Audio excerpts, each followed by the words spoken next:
이제 22페이지를 볼게요. 부가가치세 정리인데 우리는 부가가치세를 배우진 않았지만 이걸 또 해야 됩니다. 근데 앞에서 좀 떡밥을 많이 깔아놨기 때문에 제가 일부러 부가가치세 노출을 많이 시킨 이유가 이 주제 때문입니다. 그러니까 이게 우리는 일단 회계 1급에서는 부가가치세를 필요한 정도만 정확히 아는 게 중요하거든요. 그래서 그 정도는 이미 배운 거기 때문에, 그리고 이 주제는 부가가치세 정리 이 부분은 시험에 진짜 잘 나옵니다. 정말 빈도수가 높더라고요. 그래서 이 문제는 그냥 시험에 나온다고 생각하시는 게 좀 편할 정도로 굉장히 많이 나옵니다. 아마 실무랑 관련된 부분이라 그런 것 같아요. 그럼 일단 지금 우리는 회계를 배우고 있지만 부가가치세가 끼어들었으니까 살짝 알려드릴게요. 일단 세법을 만든 이유는 세금을 거두려고 만들었는데, 일단 부가가치세법 약식으로 좀 소개를 해드릴게요. 세법마다 납세 의무자를 정해놓습니다. 그러니까 뭐 여러분이 국세청이라고 생각해 보시면 세금을 거두려고 지금 국세청을 만들었고, 세금을 거두려고 세법을 만들 거 아닙니까? 그러면 일단은 누구한테 거둘지를 정해야 돼요. 그게 제일 중요한 거죠. 그래서 뭐 이건 그냥 상식으로 알고 계시면 되는데, 부가가치세법의 납세 의무자는 사업자입니다. 그러니까 이 말은 그냥 내가 물건을 소비만 하는 사람이면 내가 부가가치세를 납세할 의무는 없습니다. 근데 또 이렇게 배우면은 괴리가 생기는 게, 근데 여러분 부가가치세 많이 내고 계신 거 아세요? 예를 들면 뭐 내가 편의점 가서 뭐 1,100원짜리를 샀다. 그러면 1,000원은 물건값이고 100원은 부가가치세거든요. 그러니까 여러분은 100원을 부담하고 있는 거예요. 근데 정확하게는 여러분은 납세를 하는 건 아닙니다. 납세는 뭐냐면 그 국세청이라는 기관이 있잖아요. 기획재정부 밑에 국세청이 있고 그 밑에 지방국세청이 있어요.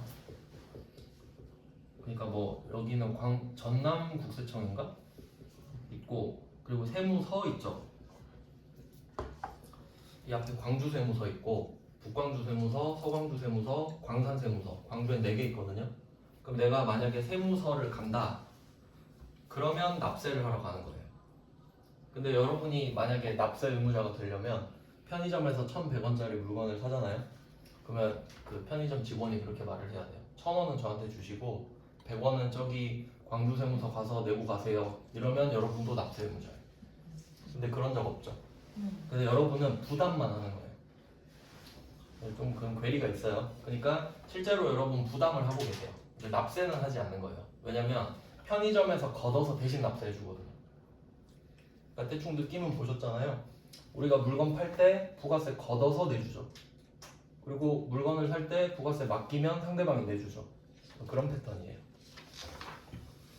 그래서 뭐 이 정도 알고 보시면 될 것 같고, 그 다음에 이제 부가가치세는 신고 납부하는 세목이거든요. 그러니까 내가 얼마를 내겠습니다라고 신고하고 그만큼 돼요. 그럼 이제 과세 기간이 또 나오는데, 뭐 언제부터 언제까지 걷어서 어떻게 될 거냐. 1월 1일부터 12월 31일이 있다고 하면, 참고로 부가가치세법은 모두에게 똑같은 기간을 줍니다. 그러니까 바꿀 수가 없어요. 정해져 있어요. 1월 1일부터 12월 31일로. 그 다음에 얘를 반토막을 치면 1년을 반으로 자르면 반기라 그러죠. 상반기, 하반기 이렇게 되잖아요. 그러면 상반기를 1기라고 부릅니다. 하반기는 2기라고 부르고. 부가가치세법에 정해놓은 거예요. 자, 그럼 절반으로 쪼갰죠? 그럼 또 절반으로 쪼개요. 이건 이제 분기죠. 분기. 1사분기, 2사분기, 3사분기, 4사분기. 3개월입니다. 3개월. 그럼 이 1기를 또 1기 예정이라고 부릅니다. 이 앞쪽을. 그리고 이제 뒤쪽은 1기 확정. 뒤쪽도 똑같습니다. 이런 느낌이에요. 그러니까 3개월 단위라고 생각하시면 됩니다. 기본적으로. 그리고 이제 사업자라고 제가 말씀드렸는데, 이제 또 자세히 들어가 보면 개인이 있고 법인이 있죠. 개인 사업자, 법인 사업자 이렇게 또 나눠질 거 아니에요. 그거에 따라 또 달라져요.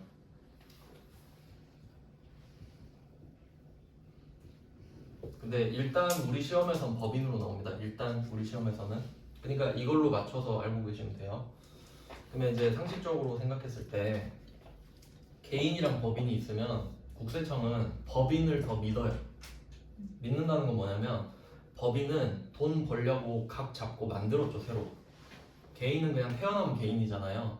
법인은 법적으로 등기를 치고 복잡한 절차를 겪고 만든 거거든요. 그럼 이거는 엄청난 의지가 있다고 봐요. 그러니까 뭐 뭔가 준비가 많이 됐다고 보는 거지.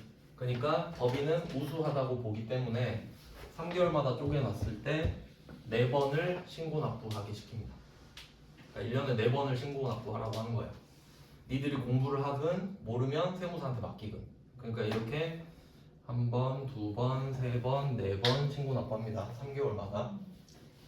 근데 개인은 조금 이제 개인은 좀 우수하지 않다고 봐요. 그럼 이때 개인 같은 경우는 확정 때만 신고 납부를 시켜요. 그 예정 때는 어떻게 하냐면 예정 때는 작년 6개월 기준에 50%를 그냥 보내줍니다. 내라고. 근데 이거 그냥 참고만 하시면 되고요. 우리는 법인 기준으로 알고 계시면 돼요. 그래서 결론은 3개월마다 신고 납부를 해야 된다. 그러면 3개월 단위인 건 이제 아시겠죠? 근데 이거는 어떤 느낌으로 하는 거냐면 우리가 물건을 사고 팔 때 일기 예정으로 말씀드릴게요. 그럼 1월 1일부터 3월 31일까지 매입도 하고 매출도 할 거 아니에요? 그럼 여기 뭐 나와 있는 걸로 한번 볼까요? 우리 전에 배웠던 걸 좀 참고를 해보시면 앞에서 막 부가가치세 들어가 있던 거 있죠. 뭐 20페이지 같은 경우에는 5번 문제. 20페이지 5번 문제에서는 광고 선정비 밑에 부가세 대급금이 왼쪽에 붙어 있죠? 차변에. 그럼 물건을 사면 부가세 대급금으로 이렇게 붙을 거고 매입을 하면. 근데 이제 매출 같은 경우는 매출은 더 전 페이지에 있겠죠. 앞쪽에 그냥 보지 않으셔도 부가세 예수금이 오른쪽에 있었다는 건 뭐 배웠던 사실이니까. 그럼 이제 3개월 동안 이 메인 매출을 통해서 차변엔 부가세 대급금, 대변엔 부가세 예수금이 계속 쌓여 있을 거 아니에요. 그럼 그 3개월마다 정리를 해주는 거예요. 3개월마다. 근데 이때 회계랑 세법의 또 차이가 뭐냐면 일단 세 달치를 내야 되는 건 팩트잖아요. 근데 세금을 납부하는 건 현실적인 문제이기 때문에 시간을 줍니다. 그러니까 세 달치를 계산을 해서 3월 31일에 내 이러면 너무 잔인하잖아요. 방금 계산했는데. 그러니까 이 세 달치를 다음 달 4월 1일부터 4월 25일까지 25일의 시간을 줘요. 그러니까 이것도 알고 계시면 좋습니다. 그러니까 세 달씩 묶어서 하는데 다음 달 25일까지. 다음 달 25일까지. 이건 그냥 상식이라고 보시면 돼요. 그리고 또 이것도 알려면 정확히 아는 게 좋으니까 만약에 4월 25일이 토요일이면 4월 27일까지가 돼요. 이건 뭐 당연하겠죠. 뭐 민법상 날짜 계산이 그러니까. 그래서 이 정도 알고 계시면 됩니다.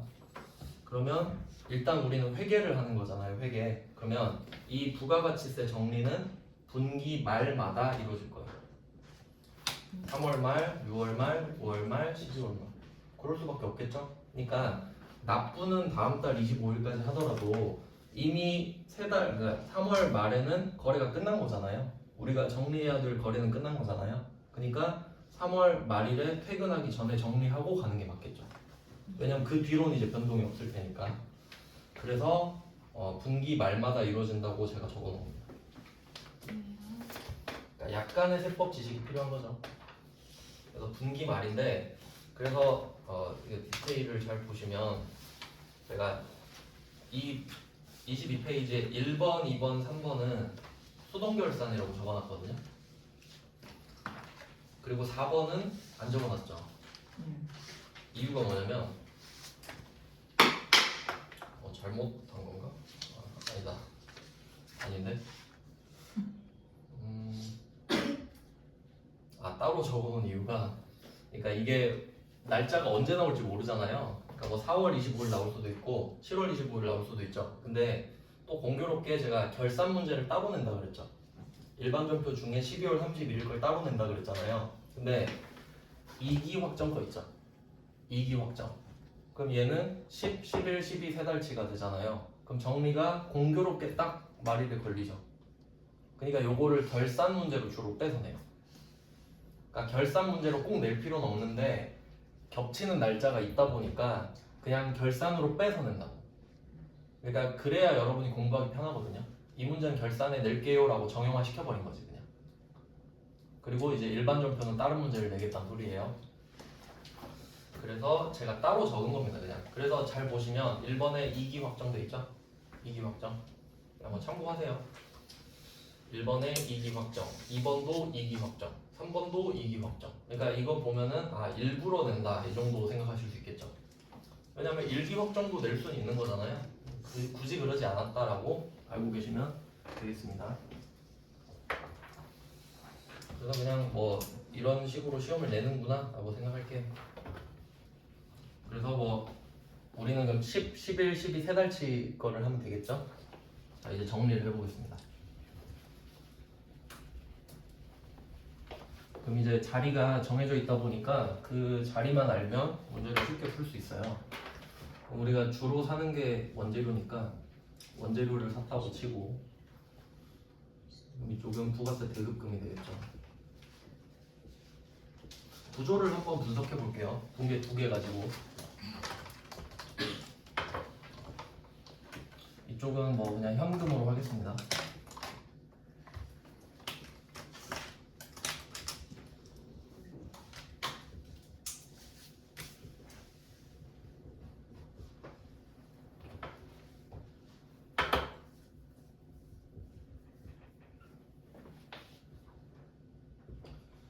그러면 그냥 이해를 돕기 위해서 그 10, 11, 12 세 달 동안 딱 이 거래 두 개만 했다고 할게요. 그냥 이해를 돕기 위한 거예요. 실제로 두 건만 하는 경우는 잘 없겠죠.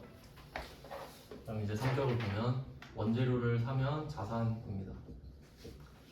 그리고 이 부가가치세를 냈지만 돌려받을 수 있다면 자산으로 처리한다고 했죠.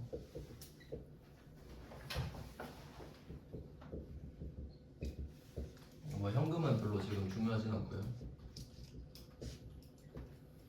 자 그리고 제품 매출을 하면 수익으로 인식을 했습니다. 부가세 수금은 부채. 여기다 금액을 넣어볼게요. 금액이 있어야 이해가 더 잘 됩니다. 그럼 뭐 일반적으로 당연히 원재료보다는 제품이 더 비싸겠죠? 원재료 가지고 제품을 파니까. 그럼 금액은 뭐 그냥 간단하게 한 3만원? 작게 할게요. 금액은 그냥 3만원, 3천원으로 하겠습니다. 그리고 얘를 10만원에 팔았다라고 하겠습니다.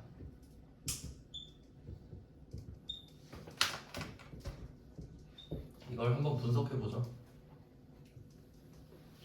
그러면 앞쪽에 두 개의 거래가 있었는데 이 각각의 거래는 둘 다 과세 물건을 사고 과세 물건을 팔았고요.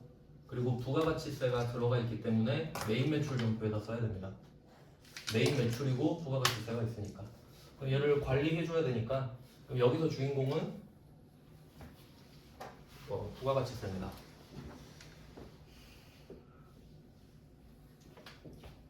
그리고 얘만 떼서 한번 생각을 해보죠. 판 것부터 볼게요. 판 거. 그러니까 여러분이 10만원짜리 물건을 팔아야 됩니다. 근데 부가가치세법상으로 10만원짜리 물건을 팔면 만원을 국세청에 내게 돼 있거든요. 그러니까 나는 내 돈 내기 싫으니까 11만원을 요구합니다. 10만원은 내 거, 만원은 국세청 거. 그래서 11만원을 받죠. 그래서 11만원을 받는 건 팩트인데 만원이 내 게 아니란 걸 따로 기재해 주는 거예요. 그러니까 이 돈은 쓰면 안 되는 거지. 그리고 살 때는 3만원짜리 물건을 삽니다. 그럼 우리가 팔 때 그랬듯이 내가 물건을 사는 상대방도 똑같은 요구를 하겠죠. 3천원 더 내요. 나는 내야 되니까. 그럼 우리는 33,000원을 낼 거 아닙니까? 근데 알고 있어. 이게 사업과 관련된 거는 돌려받을 수 있거든요. 그러니까 어차피 3,000원 돌려받지 뭐 라고 해서 회계 처리를 미리 자산으로 해놓는 거예요. 즉 우리가 지금 갖고 있는 상태는 10,000원을 갖고 있는 건데 이건 내야 돼요. 네, 3,000원은 돌려받을 수 있는 상태야. 그리고 이제 얘를 12월 31일에 정리를 해주는 거지. 내가 얼마를 내고 얼마를 받을 것인가. 그러니까 얘는 세 달치니까. 그럼 12월 31일로 갑니다. 자, 그러면 부가세 예수금을 없애고 돈을 내야겠죠? 하나씩 차근차근 해볼게요. 부가세 예수금 거둔 걸 내야겠구나 라고 생각하죠. 부채가 줄어듭니다. 그러니까 돈을 갚은 거죠. 국세청에 대한 부채니까. 천천히 할게요. 처음이니까. 그러면 여러분은 이 거래만 한다고 보면 내가 이 국세청에 대한 부채를 없애려면 받았던 11만 원 중에 10,000원을 내야 되는 거죠. 여기까지 어렵지 않죠? 그럼 이렇게 해서 원래는 현금 10,000원을 내면 되는 거예요. 그럼 이렇게만 보면 이 팔았던 거랑 내는 거랑 딱 보시면 11만 원을 받았지만 결국 10,000원은 냈죠. 그럼 부채 사라졌죠. 둘이 이렇게 퉁쳐지니까. 그럼 남는 건 제품 매출 10만 원, 현금 10만 원. 끝인 거예요. 결국 그냥 10만 원에 팔고 10만 원 받은 거지. 근데 생각해 보니까 내가 10,000원을 내긴 해야 되는데 3,000원도 받아야 되는데 이 생각이 들겠죠. 그럼 이것도 자산인데 없애면서 돈을 받아야겠죠. 얘는 반대로 갈 거 아니에요. 얘는 받을 돈이니까. 그럼 얘를 없앱니다. 그냥 반대로 보낸다 생각하시면 돼요. 부가세 대급금을 없애요. 얘는 자산의 감소가 되겠죠. 반대편으로 왔으니까. 그리고 원래는 이걸 받아야 맞잖아요. 현금 3,000원.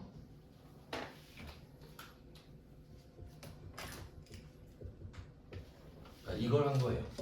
정리해 준 거예요. 내가 낼 거는 내고 받을 건 받고. 근데 생각해 보니까 이러면 너무 복잡하잖아요. 내가 10,000원을 내고 다시 3,000원 주세요. 번거롭죠? 그럴 거면 그냥 3,000원을 제가 빼고 내면 안 되나요? 이렇게 되는 거지. 굳이 10,000원 받고 3,000원 낼 이유가 반대로 맞네. 10,000원을 내고 3,000원 받을 이유가 없잖아요. 그럼 그냥 퉁쳐버리는 거예요. 그럼 이 둘 중에 누가 더 크냐 하니까 얘가 더 크죠? 그럼 여러분은 7,000원을 내야 되는 거죠? 그럼 이 차변에 현금을 없애고 얘를 7,000원으로 바꾸면 되잖아요. 그럼 똑같죠? 차변 대변도 딱 맞잖아요. 10,000원, 7,000원, 3,000원 이렇게 되는 겁니다. 그러니까 이걸 해보다 보니까 현금을 2번 쓸 필요가 없네. 그럼 이제 공식이 나와버리죠. 그러면 그냥 서로 반대로 쓰고 남는 금액을 내면 되잖아. 이렇게 되는 거죠. 그래서 결과적으로 내가 내야 되는 매출세액 있죠. 매출세액에서 메이트액을 빼고 내면 되는 겁니다. 그게 결과예요. 그러니까 이게 부가가치세 정리인 거죠. 자, 그럼 이게 이론적으로 설명을 드린 거고요. 그리고 여기다 이제 세법을 또 넣어야 돼요. 지금 12월 31일이죠. 근데 제가 신고 납부, 실제 신고 납부는 다음 달 1일부터 다음 달 25일까지 신고 납부 한다 그랬잖아요. 그럼 내가 12월 31일에 계산이 끝났거든요. 근데 이거 내봤자 안 받아줘요. 안 받아줘. 날짜가 안 됐거든요. 그러니까 알고는 있지만 낼 수가 없는 거예요. 그러면 뭐 돈을 안 받아주는데 어떻게 해요? 그럼 이때 미지급 세금이라는 부채로 바꿔놓습니다. 낼 수가 없으니까. 이건 세법 때문에 그래요. 세법 때문에. 그래서 결과적으로 미지급 세금으로 킵 되는 거죠. 근데 이름을 보니까 미지급 금이네요. 그러니까 부채죠. 그러니까 내야 되는 건 알아 지금. 근데 안 받아주는데 어떡해? 그럼 곧 내겠다 해서 25일 안에 내겠죠? 그러니까 부채가 되는 거죠. 그래서 순서를 지금 차분히 설명드린 겁니다. 하나씩. 그래서 결론이 이거예요. 부가가치세 정리하는 법. 부가세 예수금은 무조건 차변. 부가세 대급금은 무조건 대변. 그리고 남는 거 일반적으로는 그 부가세 요소금이 더 커요. 그래야 장사가 되는 거잖아요. 판 게 더 많아야 돈 버는 거죠. 그래서 이게 일반적인 확보입니다. 그래서 이걸 알고 나서 문제를 하나씩 풀면 돼요. 암기하면 안 돼요? 그래도 이해 한번 하고 암기하는 거죠. 답이 딱 정형화돼 있어요. 근데 네. 아니 하세요. 질문 있으시면. 질문이 있는데 그러면은 회계 기준에서는 12월 31일 날 저거를 작성하는 그 문제가 나오면 네. 그러면은 그 현금으로 쓰지 않고 그 미지급 세금이 되는 거예요. 네 맞아요. 그러니까 그 회계 기준상으로는 지금 부가가치세를 정리하는 거를 네. 하는 건데 해법상으로 안 받아주니까 네. 그걸 존중해서 네. 알고는 있다 정도로 그러면은 표기하는 거죠. 1월 1일에 납부 이후에는 그러면 현금 이렇게 들어가는 거고요. 그게 미리 한번 보시면 4번을 그럼 한번 볼게요. 4번 문제를 한번 보시면 그럼 제가 미지급 세금으로 결론을 내렸잖아요. 그러니까 그게 1번 문제라고 보시면 되겠죠. 숫자는 달라도 구조가 똑같이 생겼죠. 1번이랑. 그러면 그 1번의 미지급 세금 있죠. 이걸 한번 표시해서 4번 차변의 미지급 세금 있죠. 그쪽으로 화살표를 쭉 해보세요. 좀 연하게 하시든지 볼 수 있게. 그럼 지금 12월 31일은 알고는 있지만 낼 수가 없어서 미지급 세금으로 킵해놨죠. 그럼 이게 25일 이내에 낼 거 아닙니까? 그래서 4번 문제 보시면 1월 25일이죠. 예. 딱 현실적이죠. 그리고 어떻게 하겠어요? 미지급 세금 빼고 결제하잖아요. 근데 또 현실적으로 카드 결제 나왔죠. 그러니까 미지급 금으로 또 바뀌죠. 그러니까 미지급 금이 얼마나 잘 나오는지 아시겠죠? 카드 긁으면 그냥 미지급 금이에요. 근데 또 말 나온 김에 말씀드리면 조심해야 될 게 있어요. 그럼 나중에 보면은 약간 기계화 돼버려요. 무슨 말이냐면 카드 긁으면 미지급금 이렇게 돼버리거든요. 근데 그래서 함정 문제를 어떻게 내냐면 원재료를 카드로 샀다. 그 원재료 외상미입금입니다. 그러니까 기계화가 되면 안 돼요. 항상 판단해야 되는 거예요. 그러니까 제가 미지급금을 주의해야 된다 그랬지 이유가 그겁니다. 나중에 여러분이 그렇게 돼요. 카드 긁으면 미지급금 이렇게 돼버린다니까. 근데 이건 원재료 상품이 아닌 걸 외상으로 샀기 때문에 미지급금이죠. 그걸 계속 말씀드리는 이유예요. 아시겠죠? 그러니까 혹시 헷갈릴 것 같으면 미리 적어놓으세요. 원재료를 카드로 샀다 하면 적어볼게요. 원재료 그리고 부가세 대급금 하고 미지급금 카드 이렇게 되겠죠. 아니 미지급금 아니지. 외상미입금. 이렇게 틀린다고 보여드린 거예요. 그러니까 이게 눈에 익숙한 것도 되게 중요하거든요. 그러니까 나중에 원재료랑 미지급금 뭐 이상한데? 이런 게 실력이 되는 거예요. 뭔가 이상하다? 왜냐면 원재료는 외상매입금밖에 올 수가 없으니까. 원재료 미지급금은 절대 나올 수 없는 조합입니다. 절대로. 그래서 혹시 이제 카드 함정 내면 정말 많이 나갑니다 저거. 그래서 뭐 일부러 그렇게 세팅을 한 걸 수도 있고. 네, 그래서 뭐 나온 김에 한번 말씀드렸고요. 그럼 이제 하나씩 좀 보죠. 그래서 4번 문제 이제 이어서 보면 그 미지급 세금이 미지급금으로 넘어간다. 그리고 카드 수수료까지 넣었습니다. 난도를 굉장히 높인 거죠. 그리고 그 4번 문제는 또 왜 난도가 높냐면 원래 회계 1급 같은 경우는 수수료를 주려면 수수료 얼마다 이렇게 말하거든요. 근데 여기는 0.8%라고 말했죠. 그럼 850만 원에 0.8%를 내가 구해야 돼. 뭐 그런 것 때문에. 근데 그럼- 시험 보러 가면 계산기도 갖고 갈 수 있나요? 네네 있어요. 그 쌀집 계산기만. 공항용 계산기는 안 되고요. 네. 네. 그러면 이 4번 문제에서 또 주의하실 거는 말 나온 김에 뭐 말씀드리면 지금 850만 원이 내야 되는 본세거든요. 본세. 그럼 여러분은 이 돈을 내야 된다고 생각을 하고 계세요. 근데 이제 카드로 긁었잖아요. 그러면 카드는 원래 대출이랑 똑같거든요. 돈 빌려서 다음 달에 갚는 거랑 똑같잖아요. 그래서 이자 쪽으로 수수료를 받는 거거든요. 그러면 이자가 0.8%인 셈인 거예요. 그럼 퍼센트를 한번 적어볼게요. 미지급 세금 850만 원에 100%라고 적겠습니다. 그러니까 여러분이 지금 내야 된다고 인지하는 금액이 850이죠? 그럼 100%예요 얘가. 근데 얼마를 더 내야 돼요?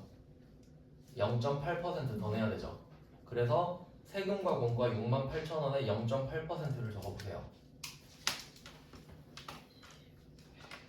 그럼 결과적으로 얼마 내는 거죠? 100.8% 내는 거죠. 그러니까 미지급금이 100.8%가 되는 거예요.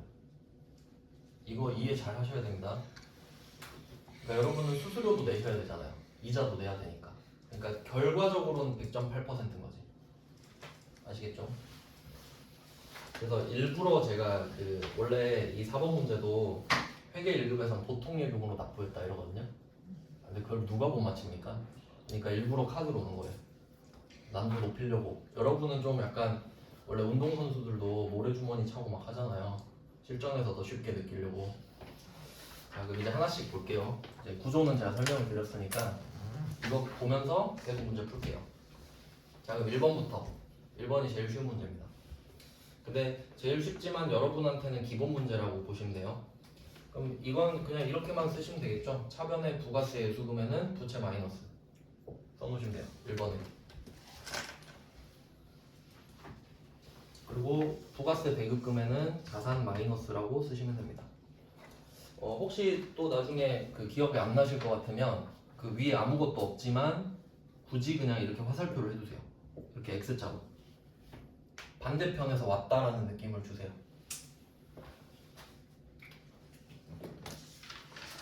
아, 위쪽에 붕괴를 하나씩 넣어놨으면 보기 좋았겠네요. 다음번에 반영해야겠어요.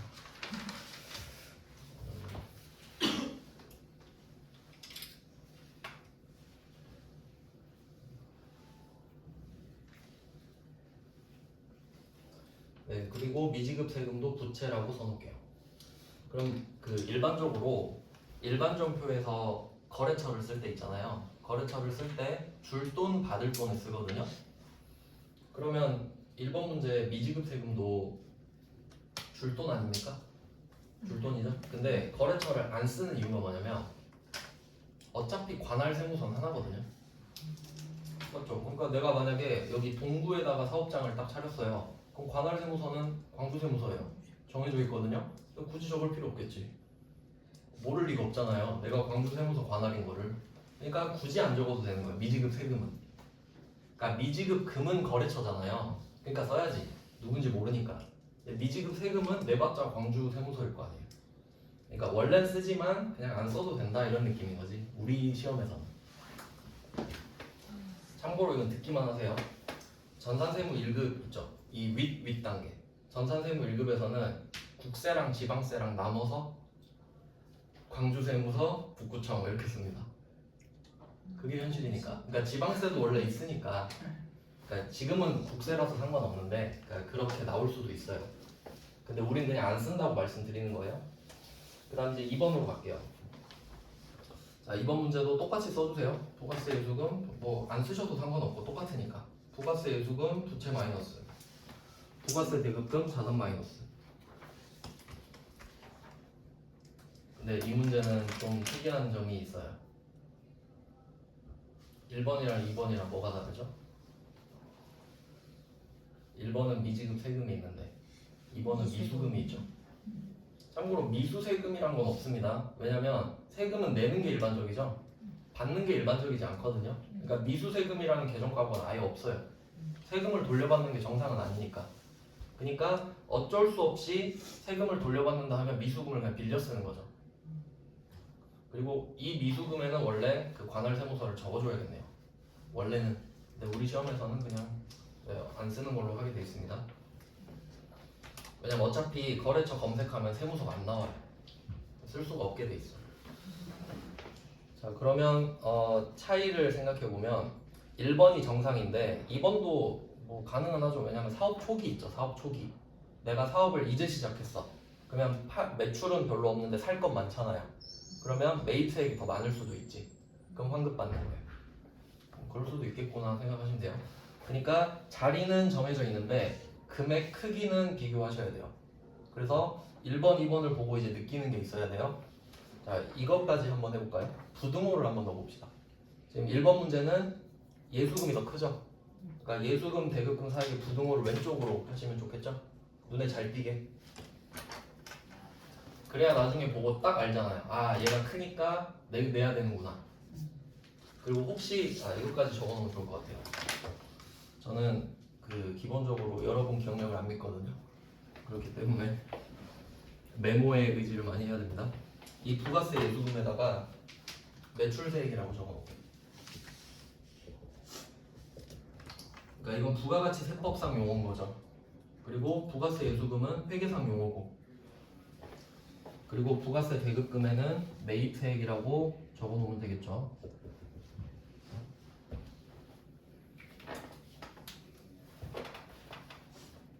그래서 세법이랑 회계를 다 아셔야 됩니다. 그래서 여러분이 나중에 복습할 때 이 느낌을 받는 거죠. 아, 매출세액에서 매입세액을 뺀 만큼 내는구나. 매출세액이 더 크잖아요 지금. 그러니까 그걸 빼고 남은 만큼만 내는 거죠. 그럼 2번은 부등호를 부가세 대급금 쪽으로 입을 벌리면 되겠죠. 2번은 좀 치사한 게 금액이 아주 근소해요. 잘 봐야 됩니다. 근데 어차피 그 프로그램상으로 입력을 하면 그 차액을 밑에 써줘요. 어디가 비었다고. 그것만 잘 보시면 됩니다. 미수금은 자산 플러스라고 써주세요. 그래서 지금 1번, 2번은 굉장히 이제 쉬운 문제에 속하고요. 이제 난도를 좀 높이면 3번. 3번이 좀 현실에 가깝다고 보시면 되거든요. 근데 저는 기준을 3번으로 삼으셨으면 좋겠어요. 왜냐면 3번 풀 줄 알면 1번, 2번 당연히 풀거든요. 그럼 얘는 따로 적으면서 볼게요.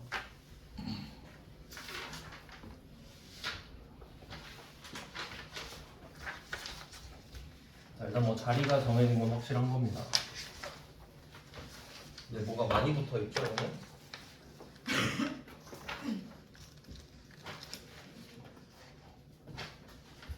일단 기본적으로 부가세 예수금이랑 부가세 대급금을 세팅해 주시고, 이건 뭐 숫자까지 써볼게요.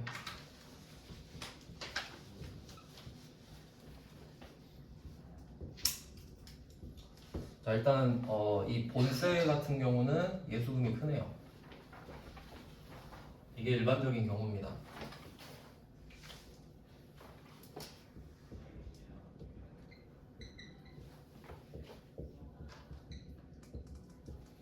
자, 일단 뭐 이건 기본 값이고요. 이제 추가로 붙은 내용들을 반영을 해보겠습니다. 이게 이제 실무랑 좀 가까운 건데, 뭐부터 봐야 되냐면 그 왼쪽 밑에 보시면 전자신고세액공제액 있죠. 참고로 그 제가 아까 1년 쭉 그려가지고 상반기, 하반기, 1기, 2기 써놨죠? 그러면 공식적으로 1년에 신고 2번 하는 거거든요. 1기 확정, 2기 확정. 왜냐면 확정이 들어가야 진짜니까. 그러니까 예정은 임시예요. 그럼 1년에 2번을 하는 건데, 이 전자신고세액공제는 컨셉이 뭐냐면 그 원래는 세무서에 가가지고 신고하는 거거든요. 그러니까 종이로 해가지고 하면 그럼 공무원들 귀찮겠죠. 와, 이거 해주세요 막 하면 귀찮잖아요. 근데 이걸 내가 그 홈택스라는 사이트가 있어요. 이거 진짜 요새 잘 돼 있는데, 홈택스로 내가 좀 공부해가지고 부가가치세 신고서를 제출한 거야. 그럼 공무원들이 꿀 빨겠죠. 내가 귀찮게 안 했으니까. 그럼 10,000원 깎아줘요. 그러니까 2번 신고하잖아요. 한 번당 10,000원. 그러니까 1년에 20,000원을 아껴 받을 수 있는 거예요. 그게 전자신고세액공제예요. 그러니까 이게 실무랑 연관이 있는 거죠. 왜냐면 지금 3번 문제가 이익이 확정이잖아요. 예정 때는 안 돼. 확정이니까 얘가 나올 수 있는 겁니다. 그러니까 참고로 알아두세요. 막 그런 것까지 물어보진 않는데 그냥 실무를 반영해서 낸 겁니다. 자, 그럼 이때 이 10,000원은 우리가 덜 내는 거죠. 덜 내는 거. 그럼 돈을 덜 내는 거니까 답이 어떻게 반영돼 있나 보세요. 자비익으로 돼 있죠. 그냥 돈 안 내니까 돈 굳었다. 수익으로. 그리고 여기는 언급해놨습니다. 경감 공제세액은 자비익으로 라고 돼 있어요. 경감, 그러니까 줄여준다는 거죠. 경감 공제세액, 세액을 줄여준다. 그럼 자비익을 씁니다.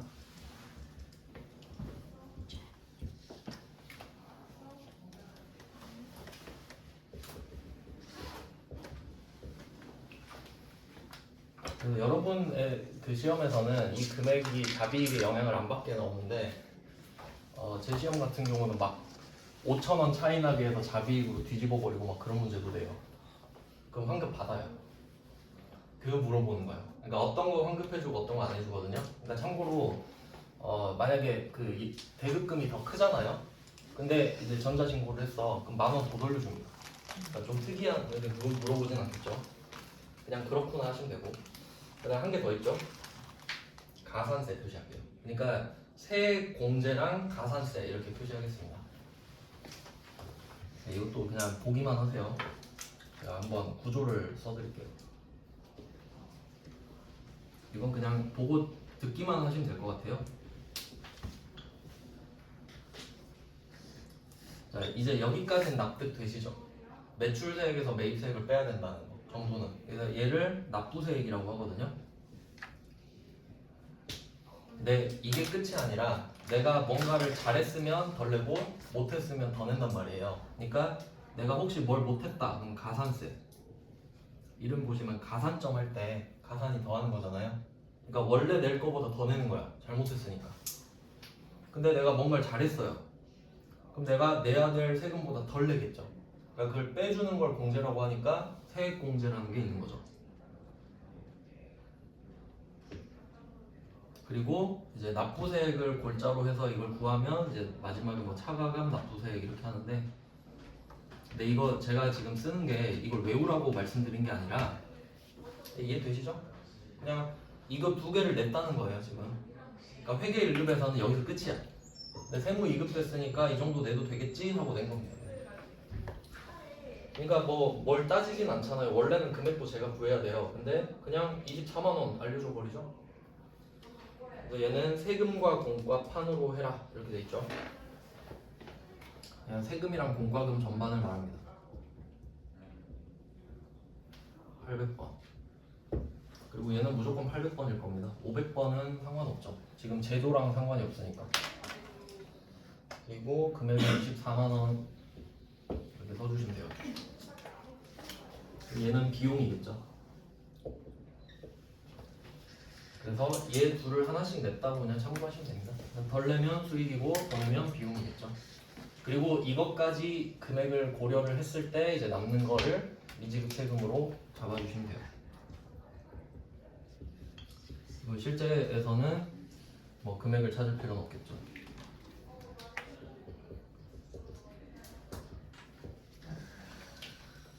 그러니까 이게 엄청 어렵거나 그러진 않잖아요. 그냥 조금 까다롭게 낸 거지. 그래서 그 3번 문제가 사실은 일반적인 문제라고 보시면 돼요. 그럼 당연히 1번도 풀 수 있으니까. 그리고 이제 4번으로 가보시면 4번은 아까 제가 1번 설명하면서 했기 때문에 1번에서 하라 그랬는데 뭐 사실 3번에서 내려도 상관없는 거죠. 3번의 미지급 세금이 4번으로 갔다고 생각하셔도 상관없는 겁니다. 그리고 여기서도 뭐 카드 수수료를 세금과 공과로 했는데 참고로 그 4번에 세금과 공과가 나왔는데 수수료 비용을 써라 그럼 수수료 비용 써야 됩니다. 그냥 뭐 언급하는 대로 풀어주세요. 그래서 이쪽이 부가가치세 정리인데 여러분이 대비하셔야 되는 건 1, 2, 3번. 그러니까 4번은 스피노프예요. 그러니까 1, 2, 3번이 있으면 당연히 4번 있잖아요. 그러니까 제가 관련된 문제라서 넣어놓은 거고. 그래서 4번은 그 수동결산이 아닌 거죠. 1월 25일에 그 후속 조치를 하는 거니까. 이렇게 하면 네, 중요한 주제가 하나 끝났고, 그 다음 이제 또 중요한 거네요. 이제 23페이지 볼게요.